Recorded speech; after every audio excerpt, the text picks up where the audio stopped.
Hola amigos de Política y un poco más, espero que se encuentren muy bien. Hoy tengo el gusto una vez más de tener al profesor Alberto Mansueti con nosotros, quien nos estará contando por qué y que la batalla cultural se perdió en el siglo pasado. Muchas gracias profesor por estar acá.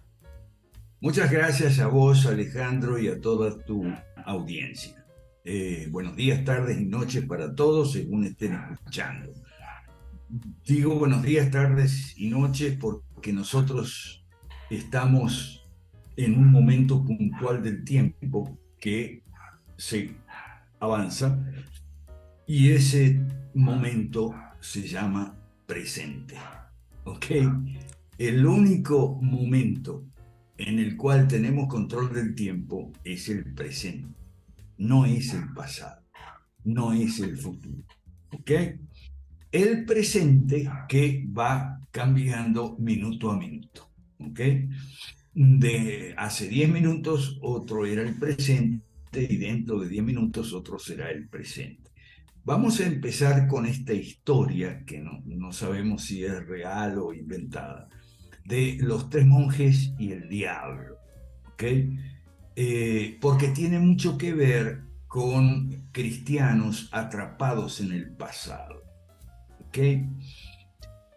La historia de los tres monjes y el diablo la estamos compartiendo aquí. Es la siguiente, vino el diablo y les ofreció tres deseos a los monjes. Entonces el primero dijo: yo quiero impedir que hicieras caer, le dice el monje al diablo, a Adán y Eva en el pecado, para que la humanidad no pueda apartarse de Dios. El segundo monje le dijo: yo quiero impedir que tú mismo, al diablo, te apartases de Dios y te condenaras eternamente.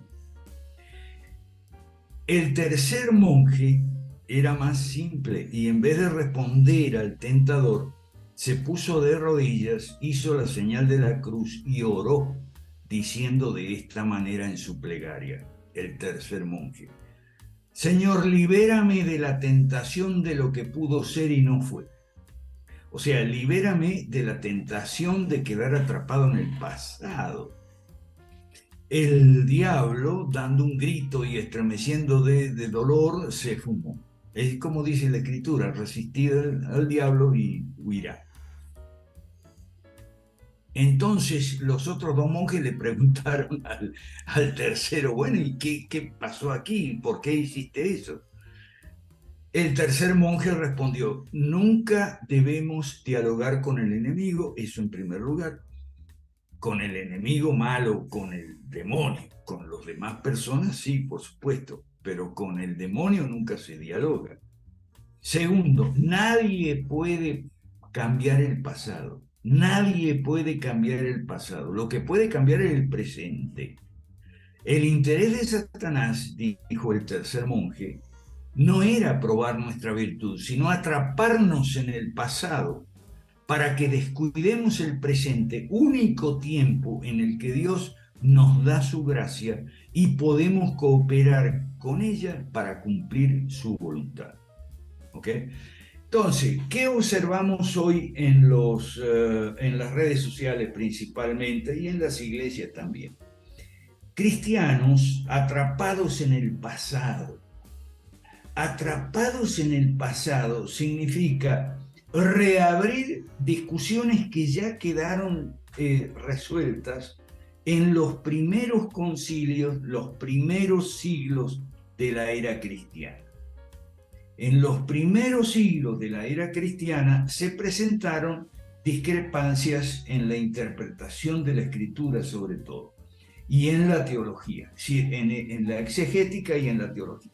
Pero para eso los cristianos de todo el orbe, Occidente y Oriente, se reunieron en concilios, ¿okay?, para llegar a acuerdos, llegaron a acuerdos, lo firmaron, y esas discusiones quedaron cerradas, quedaron resueltas, es decir, quedaron en el pasado.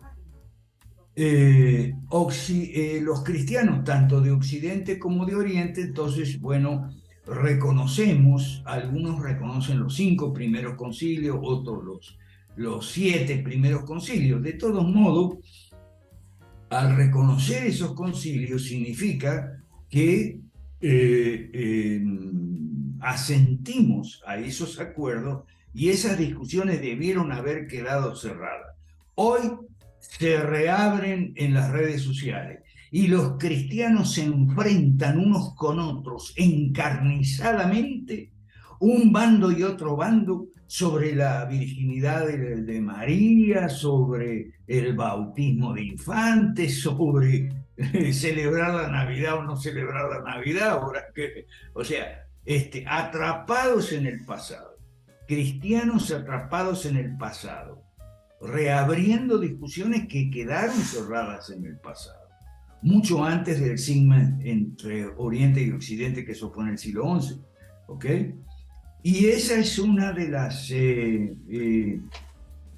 uno de los enormes obstáculos que tenemos para avanzar en lo que llaman la batalla cultural, que ya vamos a entrar en ese tema, ¿ok?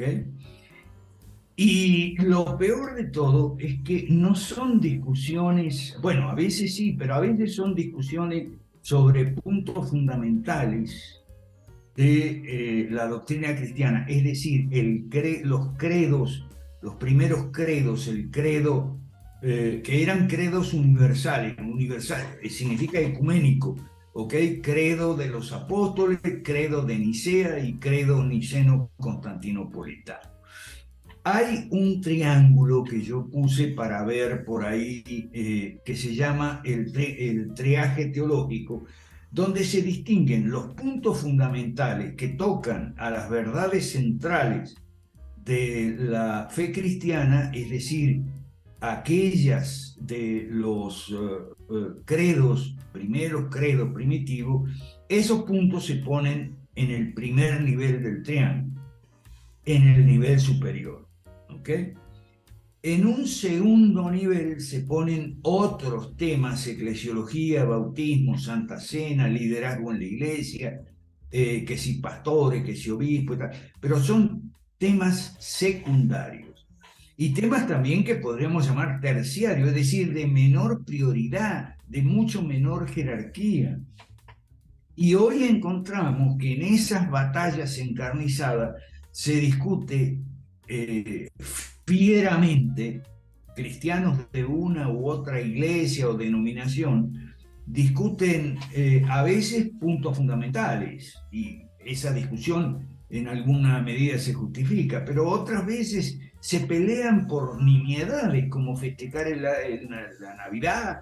Algunos están en contra del árbol de Navidad.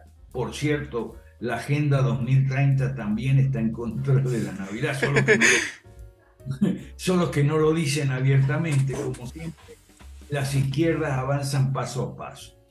¿Por qué se llama triaje teológico? Bueno, los teólogos que explicaron el triángulo dicen que la expresión triaje vino de los hospitales en la Guerra Mundial, creo que la primera, donde en las salas de emergencia, digamos en el campamento, llevaban los soldados heridos. Y los médicos lo primero que hacían es clasificar a los heridos en 3 clases de heridos. Heridos de atención urgente e inmediata, que si no lo atendías de inmediato se morían. Heridos que podían esperar y heridos que podían esperar incluso más tiempo, o sea que heridos leves, digamos, ¿no? Entonces estaban los heridos de suma gravedad y requerían urgente atención prioritaria, heridos de menor gravedad que requerían atención, desde luego, pero podían esperar, y heridos leves, digamos, que se ubicaban en un tercer nivel. Por eso entonces el triaje teológico. Y bueno, hoy encontramos a los cristianos perdidos, atrapados en el pasado. ¿Ok? Esa, como digo, es una de las grandes dificultades para el tema que hablamos de la batalla cultural. Si esto está suficientemente claro, Alejandro, que yo creo que sí, pasamos al tema de la batalla cultural. Por ¿Sí? favor, profesor. Muy bien. En las redes sociales encontramos una cantidad de gente, cristianos y no cristianos, animando a la batalla cultural. ¿Cuál es la batalla cultural? Y la batalla por los valores tradicionales de Occidente. ¿Cuáles son? Bueno, sí, los valores cristianos y demás. Pero convocan a marchas y las marchas no logran absolutamente nada. O sea, en todos los países de América Latona, como yo les digo, en todos los países de América Latona, ¿okay? Ha habido marchas multitudinarias por la vida y la familia, por la vida, el matrimonio y la familia. Marchas en todas partes, en ciudades capitales, en Lima, en Bogotá, en Buenos Aires, contra el aborto y demás, y contra la ideología de género. Sin embargo, la del aborto y la ideología de género están cada vez más vigentes. ¿Okay? ¿Por qué? Porque la batalla cultural la perdimos el siglo pasado y no la vamos a recuperar con marchas. Entonces, yo quiero explicar un poquito, Alejandro, para tu audiencia principalmente. Yo sé que tú conoces estos temas, pero permíteme explicar un poquito el temita este de la batalla cultural para la audiencia. Claro que La, sí, por bat favor. la batalla cultural la perdimos el siglo pasado. ¿Okay? El siglo pasado fue el siglo del socialismo. El socialismo avanzó claro, en diversas versiones. Estaba la versión comunista, tres principales: la versión comunista, la versión socialdemócrata y la versión nazifascista. Tres versiones de la izquierda. ¿Okay? Comunista desde Moscú, socialdemócrata desde Alemania principalmente, Alemania de Weimar, o sea, la Alemania del periodo entre guerras, y también en ese mismo periodo avanza el nazifascismo y es la tercera versión también en Alemania, Italia y otros países europeos que después fueron ocupados por los nazis. O sea, los nazis ocuparon Francia, Bélgica y otros países europeos, ¿okay? Porque allí en esos países había un montón de nazis y fascistas, ¿okay? Que eran los que colaboraban con los nazis, ¿okay?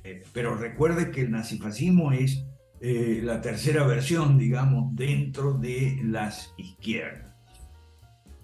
Entonces, cuando la guerra la Segunda Guerra Mundial, la ganó una alianza entre los comunistas y los socialdemócratas, Roosevelt en Estados Unidos, Roosevelt y después Trump, Roosevelt, sí, socialdemócratas y después Truman, ¿okay? Aliados con los comunistas de Stalin contra los nazifascistas. Entonces fue una guerra interna entre distintas versiones del socialismo. Por eso yo digo que el siglo pasado es el siglo del socialismo. Y el socialismo avanzó en la legislación. Quiero que entendamos bien esto. La batalla cultural la perdimos en la legislación. De todo el siglo pasado, desde 1910, Revolución Mexicana, aquí en México, donde yo vivo, ¿ok? Hasta los 90 más o menos, cuando vino una tímida y muy tibia reacción neoliberal, pero después entró Chávez con todo en el siglo XXI, el socialismo del siglo XXI. Entonces, bueno, eh, la batalla cultural la perdimos en la legislación. ¿Por qué? Porque la legislación del siglo XX, las leyes malas, de las que yo hablo en mi libro con ese título, las leyes malas, la legislación fue una legislación, leyes malas, que le dieron al Estado cada vez más funciones, atribuciones y poderes y competencias y dinero, de los impuestos, de la inflación, de las deudas, etc.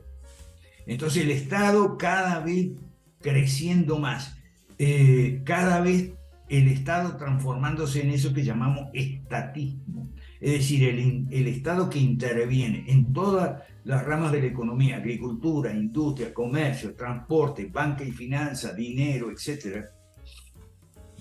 Y también en la educación y en la salud y en las jubilaciones y pensiones. Por eso nuestro movimiento de las 5 reformas, que lo que pretendemos es muy ambicioso realmente, o sea, revertir el proceso del siglo XX. ¿Okay? ¿Y de dónde salieron estas leyes? Y de la Internacional Socialista. La Internacional Socialista seguía mandamientos, el decálogo de Marx y Engels de el siglo antepasado, es decir, el siglo XIX, 1848. ¿Okay? Marx y Engels escriben el Manifiesto Comunista, que son 10 puntos, usted lo puede buscar, está en el capítulo 2 del Manifiesto Comunista. 10 puntos para qué. Usted ahí habla de Banco Central en el punto 5, la educación estatal en el punto 10, los impuestos, el tema de la herencia, la propiedad, etcétera, la fábrica, todo. Son 10 puntos terribles, porque todos esos 10 puntos se transformaron en leyes por vía de la Internacional Socialista, la primera y la segunda después, en el siglo XX, a lo largo de todo el siglo XX. ¿Okay?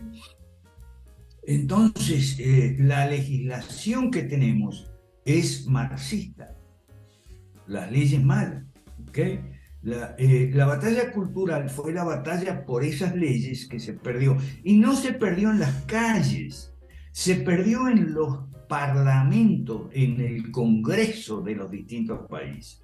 ¿Okay? Tal vez incluso no en el plenario, sino en las comisiones, donde esas leyes de Banco Central, de educación estatal, de impuestos a las personas, impuestos a las sociedades, restricciones al comercio, la agricultura y tal, ¿okay? Avanzaron y se aprobaron en casi todos los países del mundo, aunque a nosotros nos interesa más Occidente, la decadencia de Occidente, y en especial de América Latina.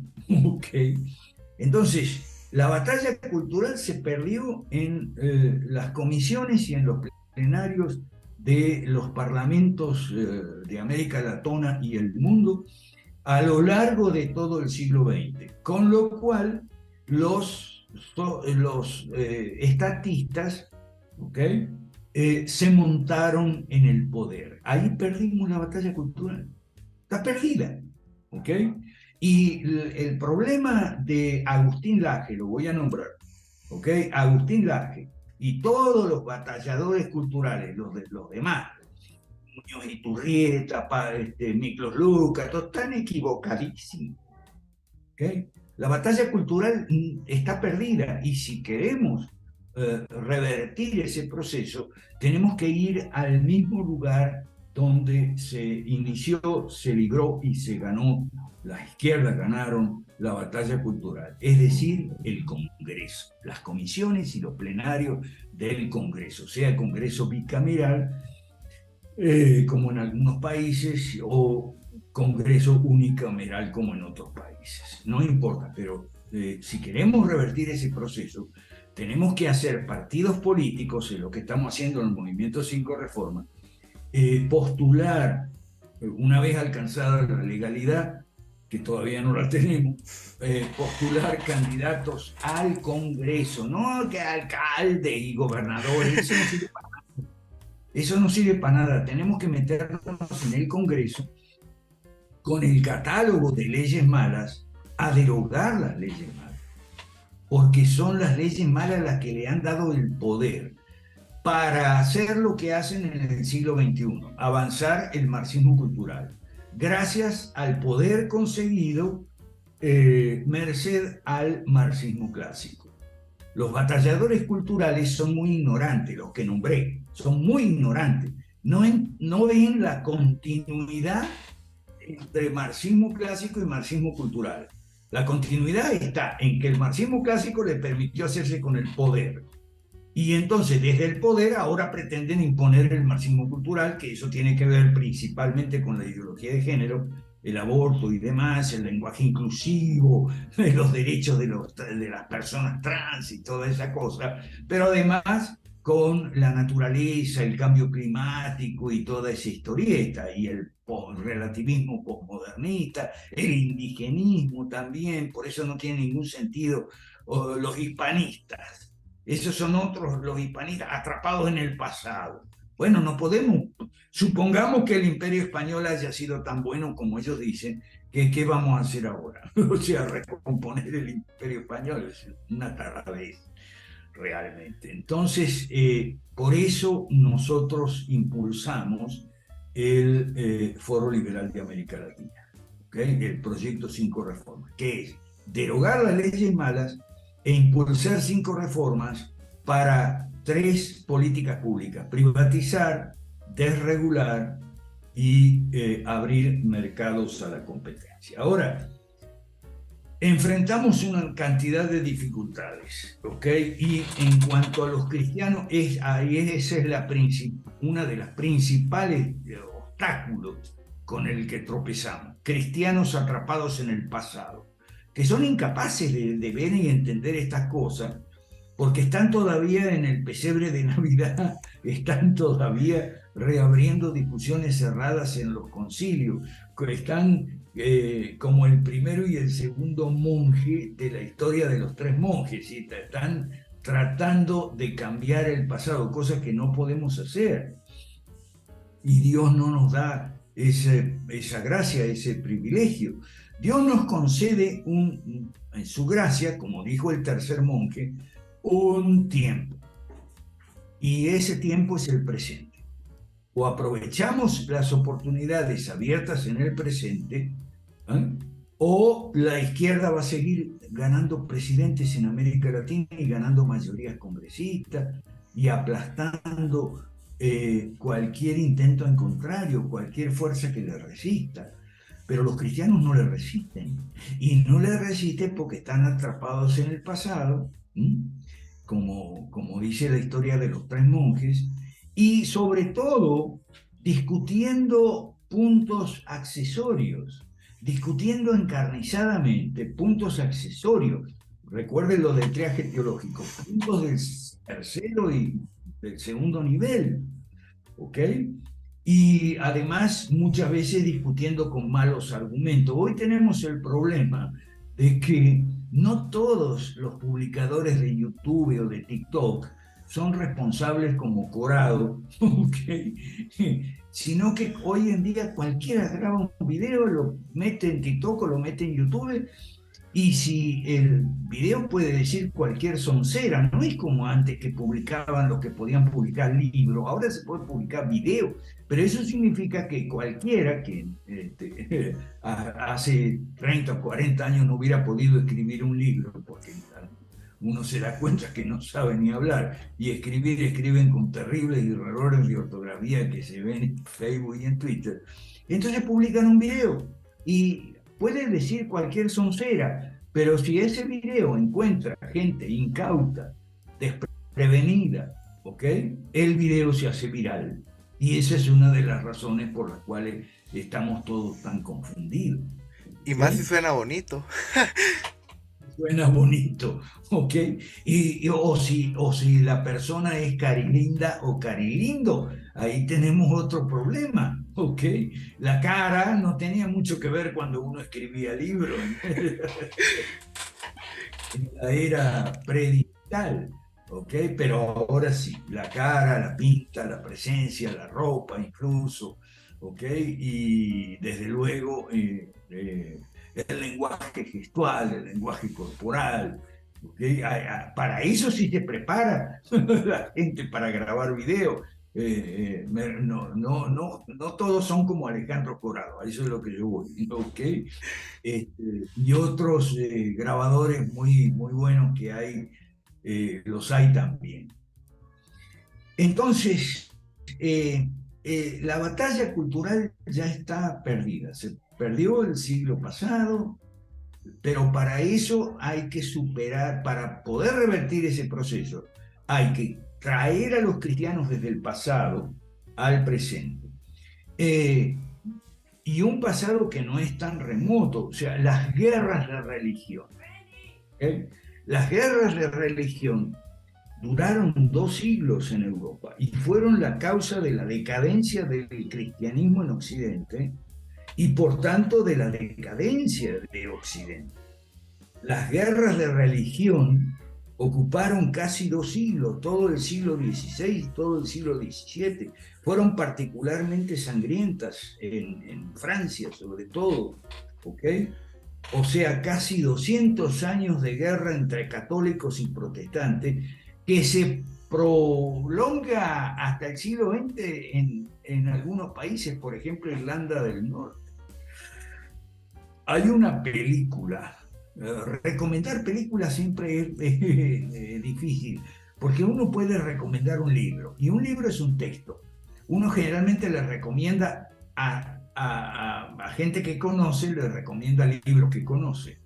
Entonces generalmente el recomendado lee el libro y lo aprovecha y lo agradece y tal. Pero en las películas no hay solo un texto, no hay solo diálogo, líneas, ¿ok? Hay fotografía, hay actuación, hay dirección, ¿ok? Hay miles de elementos que hacen que una película te pueda gustar o no. Entonces resulta que recomendar una película es muy complicado. A mí me gustó, es lo que puedo decir, a mí me gustó mucho una película que se llama 71, que todavía está en Netflix.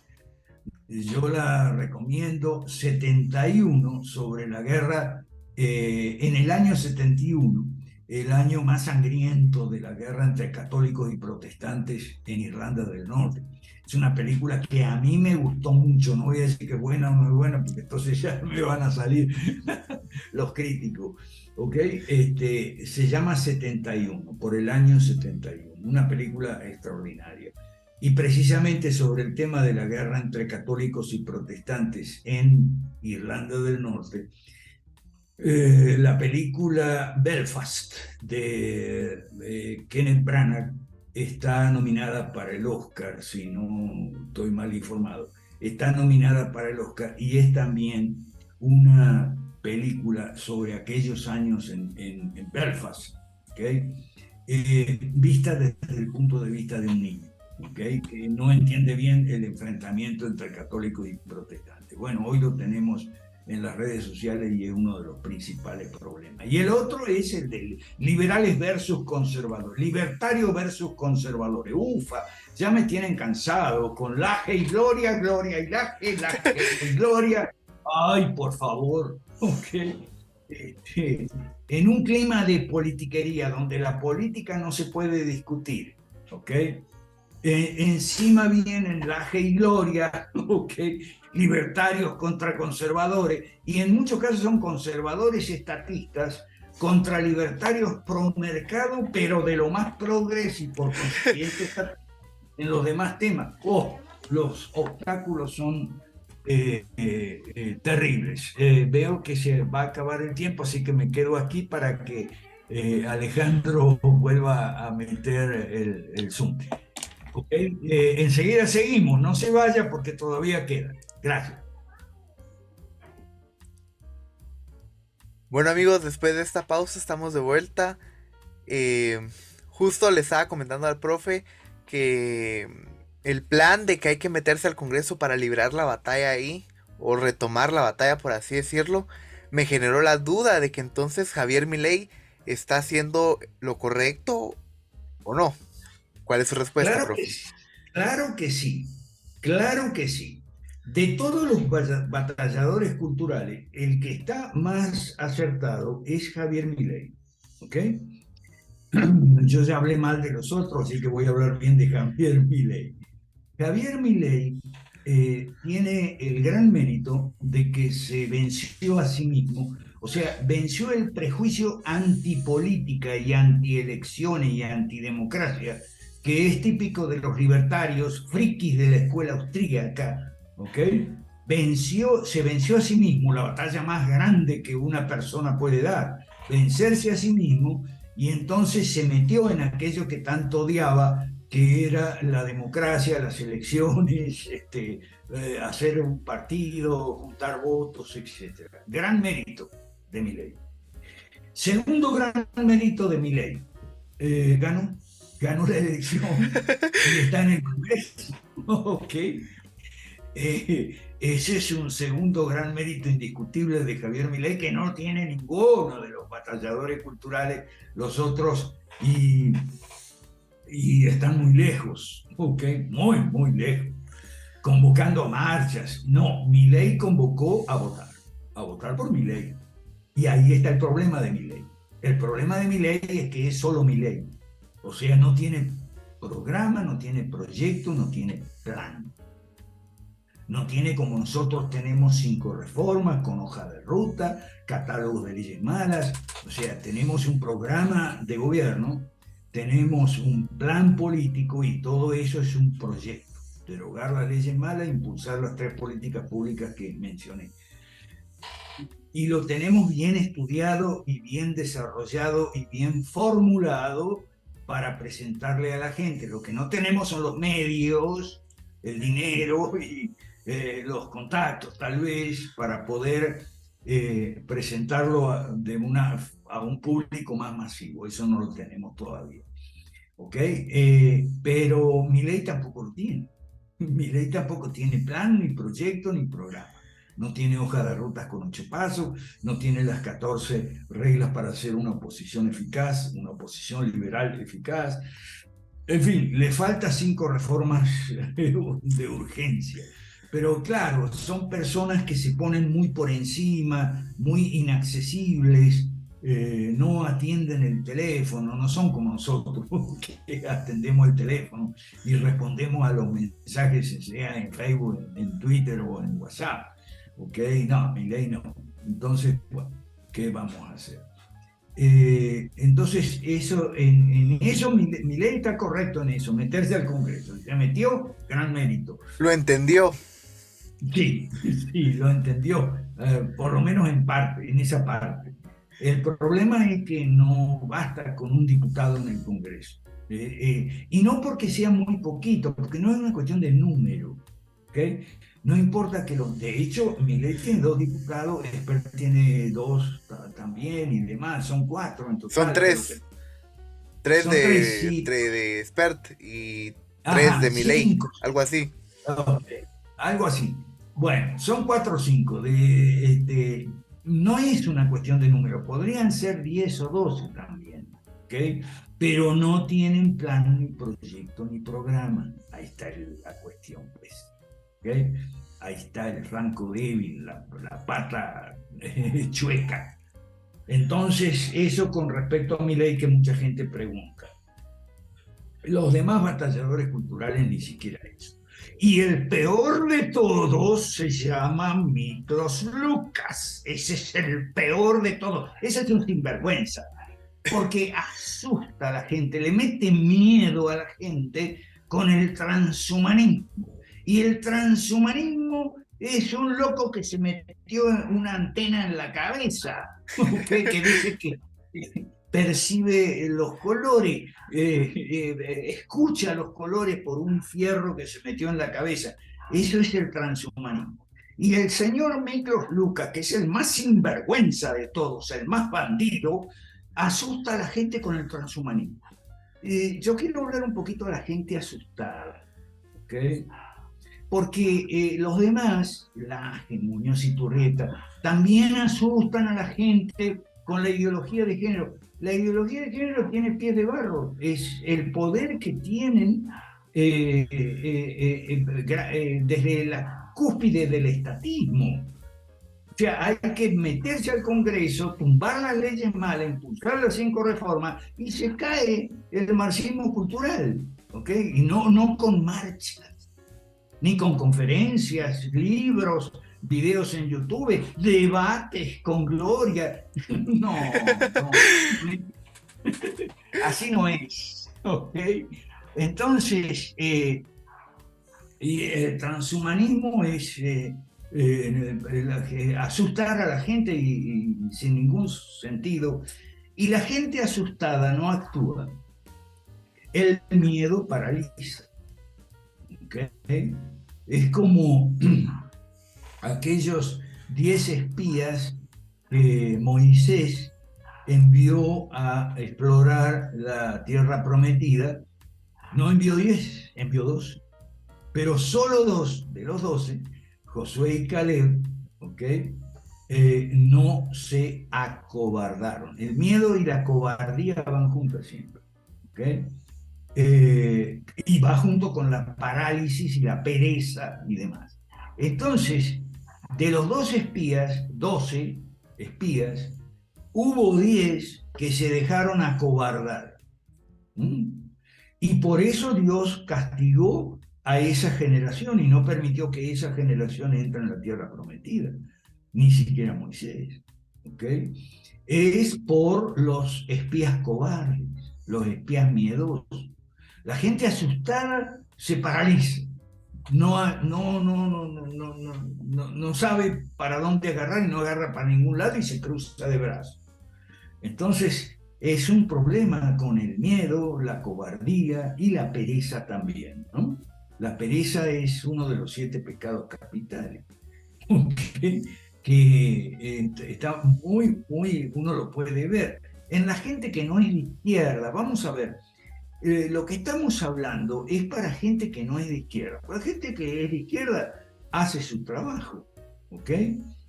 Y lo hace con la vista puesta en el futuro y va avanzando poquito a poquito, paso a paso, ¿ok?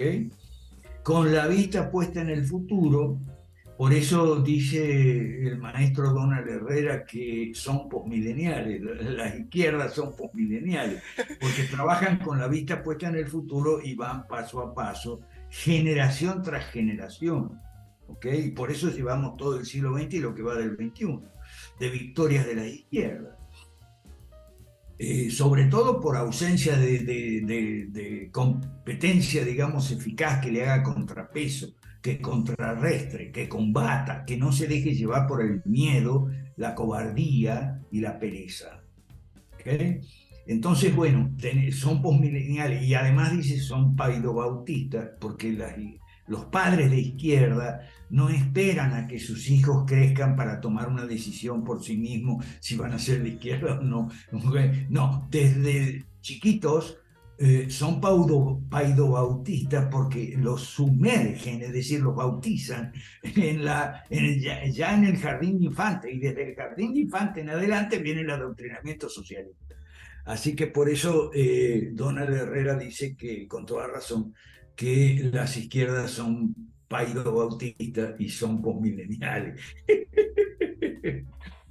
Entonces, como digo, nosotros tenemos muchos inconvenientes en este camino, muchos obstáculos. Por eso no decimos que sea fácil, pero sí decimos que no hay otro camino. No hay otro camino que partidos políticos, candidatos al Congreso, elecciones, ganar elecciones, meterse en el Congreso, en los plenarios y en las comisiones, con el catálogo de la ley mala bajo el brazo.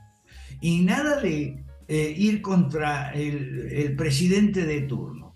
Fíjese cómo es en Perú, contra Castillo. No, nosotros no estamos contra Castillo, estamos contra el sistema. Lo mismo en Chile, contra Boric. No, no estamos contra Boric ni contra Petro en Colombia, estamos contra el sistema. Y encima con cosas de mal gusto, como por ejemplo ponerle apodo y todo el tema, el merluzo, y el merluzo para acá y el merluzo para allá. Así no es. Nosotros tenemos las 14 reglas para hacer una oposición liberal clásica, no libertaria. Nosotros no somos libertarios. No tenemos nada que ver con el anarquismo, ni con el friquismo de la escuela austríaca, no. Entonces, así poniéndole apodo, el merluzo, haciendo escándalo y bulla como en Perú, con que ya viene la vacancia de Castillo. No, señor. El diputado Málaga no puede reunir las firmas necesarias. Así no es. La derecha mala, por eso le llamamos derecha mala, está muy equivocada, muy desnorteada. Tampoco es con la histeria anticorrupción ni con la paranoia del fraude como en Brasil. O sea, la paranoia del fraude, esa es la que impone Steve Bannon a toda la derecha mala desde los Estados Unidos. El fraude, el fraude. No, no hay fraude. ¿Ok? O sea, en toda elección siempre hay alguna trampita por aquí, por allá, pero no es por el fraude que ganan las elecciones las izquierdas, es porque las derechas han gobernado, las derechas malas, en la década pasada, de 2011 a 2021. Han gobernado las derechas malas y no han hecho ninguna reforma, por tanto no hay bienestar, por consiguiente la gente vota con el bolsillo. Ese es otro dilema falso, si la gente vota con el cerebro o con el corazón, con la razón o las emociones. No, mire, ni la razón ni las emociones, el bolsillo. La gente vota por el bolsillo, con el bolsillo, lo cual no deja de ser racional. ¿Okay? Si no ve mejoras, y no las ve porque no hubo reformas, en cuanto al bolsillo, entonces va y se cumple la ley del péndulo, porque lo que está en el menú no estamos nosotros no estamos en la boleta. ¿Okay? Entonces vota por lo que hay, que no es lo que estaba gobernando. Entonces estaba a la derecha mala, bueno, ahora vamos para la izquierda. Eso es lo que pasa en América Latina, ¿ok? Y las personas no quieren entender. Yo te agradezco enormemente, Alejandro, que tú me des esta oportunidad. Tengo algunas otras oportunidades, los videos los cuelgo en mis canales, a ver si podemos hacer que la gente piense, que la gente estudie la historia reciente, que tome en serio a Marx. Tomar en serio a Marx. No hay nueva izquierda, como dice Laje. No, eso es un engaño. Es la misma izquierda de siempre, que ahora está en la etapa del marxismo cultural, porque ya el marxismo clásico le sirvió para imponer la religión del estatismo y toda la cantidad de leyes estatistas que tenemos en nuestro identificadas, catalogadas y numeradas en nuestro catálogo de leyes malas. Entonces no hay nueva izquierda. De hecho, todas las ideas del marxismo cultural, la guerra contra el matrimonio burgués, la familia burguesa, la moral burguesa, la religión burguesa y todo eso, está en las obras juveniles de Marx, antes del 18, antes del 48, de 1848. Hay que tomar en serio a Marx, pero no toman en serio a Marx. Te dicen que Marx era un borracho, y que dejó morir a sus hijos. Mire, la mortalidad infantil era muy común en el siglo XIX. ¿Okay? O sea, un montón de niños, no solo los hijos de Marx, se murieron en el siglo XIX antes de llegar a la adolescencia o a la niñez, digamos, como tal. O sea, había mortalidad infantil y mucha. Entonces, pero claro, no, que Marx era un borracho y que Marx, sí, pero Marx dicen, y Marx y los marxistas que lo siguieron en la Internacional Socialista, primera y después segunda, diseñaron todo lo que se convirtió en legislación, promovieron, impulsaron, votaron a favor, etcétera, por la vía de la OIT y la Sociedad de Naciones primero, y después por la vía de todas las agencias de las Naciones Unidas. Ahí entra la Agenda del 2030 y demás. Esa es otra cosa que hay que desaprender. No hay nueva izquierda, como afirman en el libro negro de la nueva izquierda. No hay nueva izquierda. ¿Ok?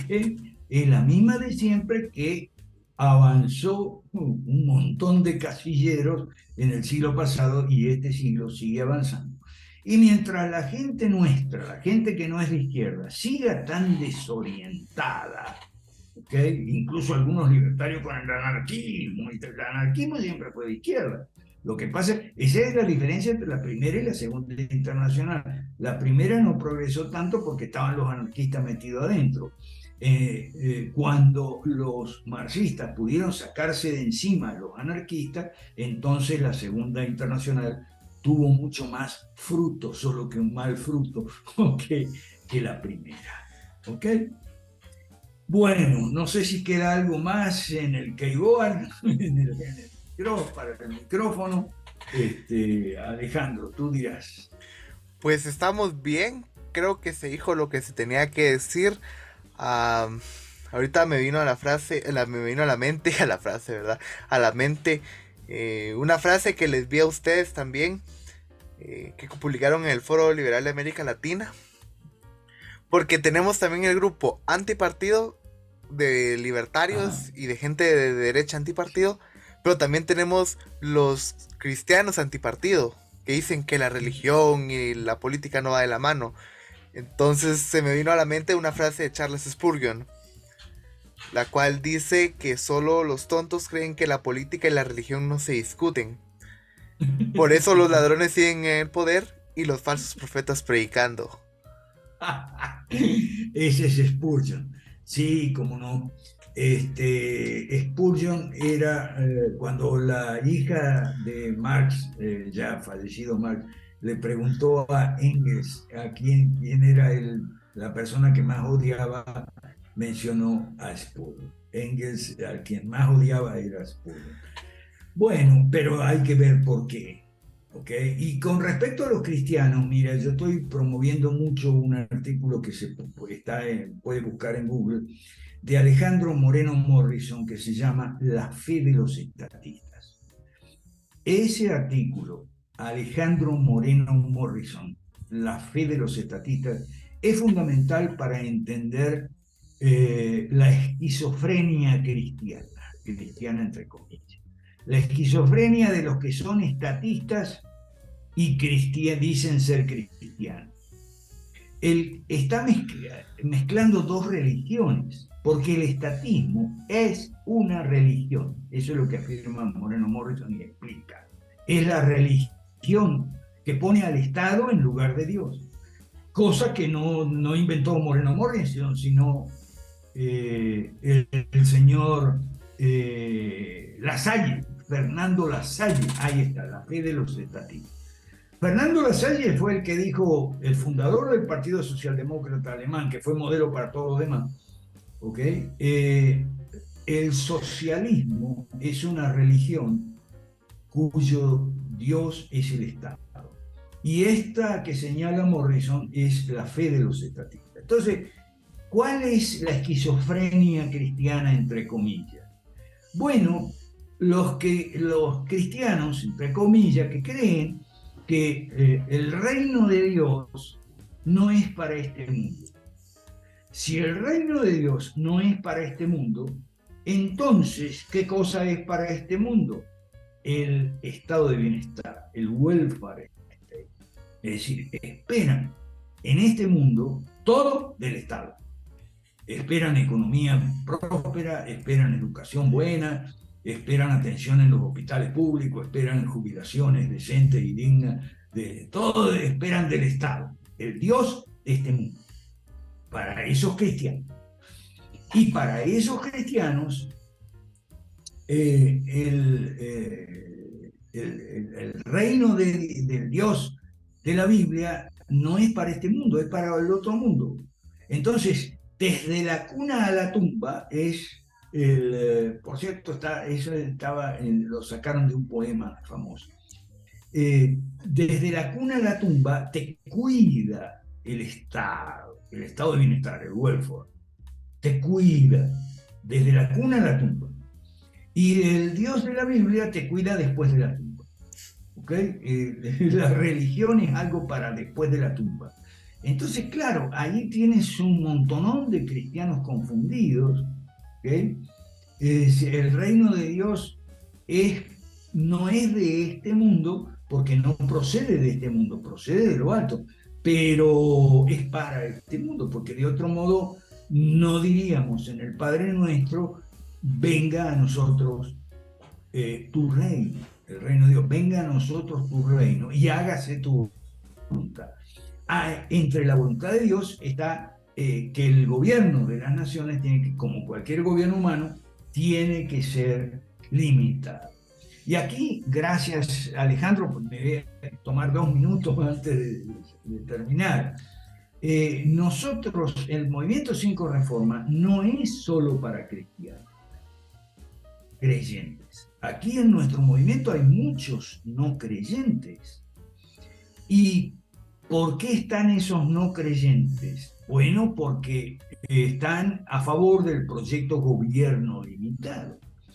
Es decir, no creen, no son cristianos, no creen en el cristianismo, pero han dejado de creer en el estatismo. Eso es importante, ¿ok? Y se les ha explicado, como lo explicamos siempre, usted puede ver nuestras publicaciones, se les ha explicado que las leyes malas no van solamente contra la ley de Dios. Las leyes malas también van contra la justicia, contra la razón, contra el orden, contra la prosperidad y desde luego contra la libertad. Por eso están junto con nosotros los cristianos, ¿ok? Que además de observar todo eso, observamos también que las leyes malas van contra la ley de Dios, porque la ley de Dios ha decretado que el gobierno tiene que ser limitado. Ahora, termino con esto, Alejandro. El capitalismo, porque esa es otra cosa que los cristianos contra el capitalismo, tanto los cristianos católicos que tienden al socialismo por la doctrina social de la Iglesia Católica que es tercerista, salvo la encíclica Centésimo Año de Juan Pablo II, católicos tienden hacia el socialismo y evangélicos tienden a que no, a la antipolítica. Dios es neutral en materia política. No, Dios no es neutral, porque en materia política se da la lucha entre el bien y el mal, y Dios, que es el que para nosotros los creyentes define lo que es el bien y lo que es el mal, no puede ser neutral. Por eso yo digo siempre, la palabra de Dios es de derecha y es liberal clásica. ¿Okay? Es de derecha porque está a favor del orden, la justicia y la libertad, y es liberal clásica porque los 3 pilares del liberalismo, gobierno limitado, mercado libre y propiedad privada, sirven para esos 3 fines últimos de la derecha, que son orden, justicia y libertad. Bueno, por mí nos despedimos y le damos las gracias a la audiencia por haber tenido esta paciencia, si han llegado hasta aquí. Alejandro. Adelante, por favor, me gustaría que le dejara un mensaje a la audiencia. Bueno, mensaje a la audiencia. Dejen de escuchar a los sonsos, guías de sonso. Dejen de escuchar a la derecha mala. Dejen de meterse en la politiquería todo el tiempo. ¿Ok? Nosotros hacemos política, porque la política, recuerden la película 71, la política evita la violencia. Y estamos a favor de la democracia, y no solo de la política, sino porque la democracia evita la tiranía, y a favor de los partidos políticos porque los partidos políticos evitan los caudillismos, los caudillos mesiánicos a que somos tan afectos en América Latina. Gracias. Entonces, muchísimas gracias, profe, por habernos acompañado hoy y exponernos este tema tan interesante que mucha gente o no quiere comprender o no lo comprende porque no ha tenido los medios de investigación o los suficientes recursos para saberlo. Y también quiero agradecer a la audiencia por haberse quedado hasta el final y por seguir informándose y ponernos atención, y al profe principalmente de todo lo que dijo. Entonces nos vemos en una próxima, que tengan un muy feliz día, feliz noche, feliz tarde y que Dios los bendiga. Hasta la próxima.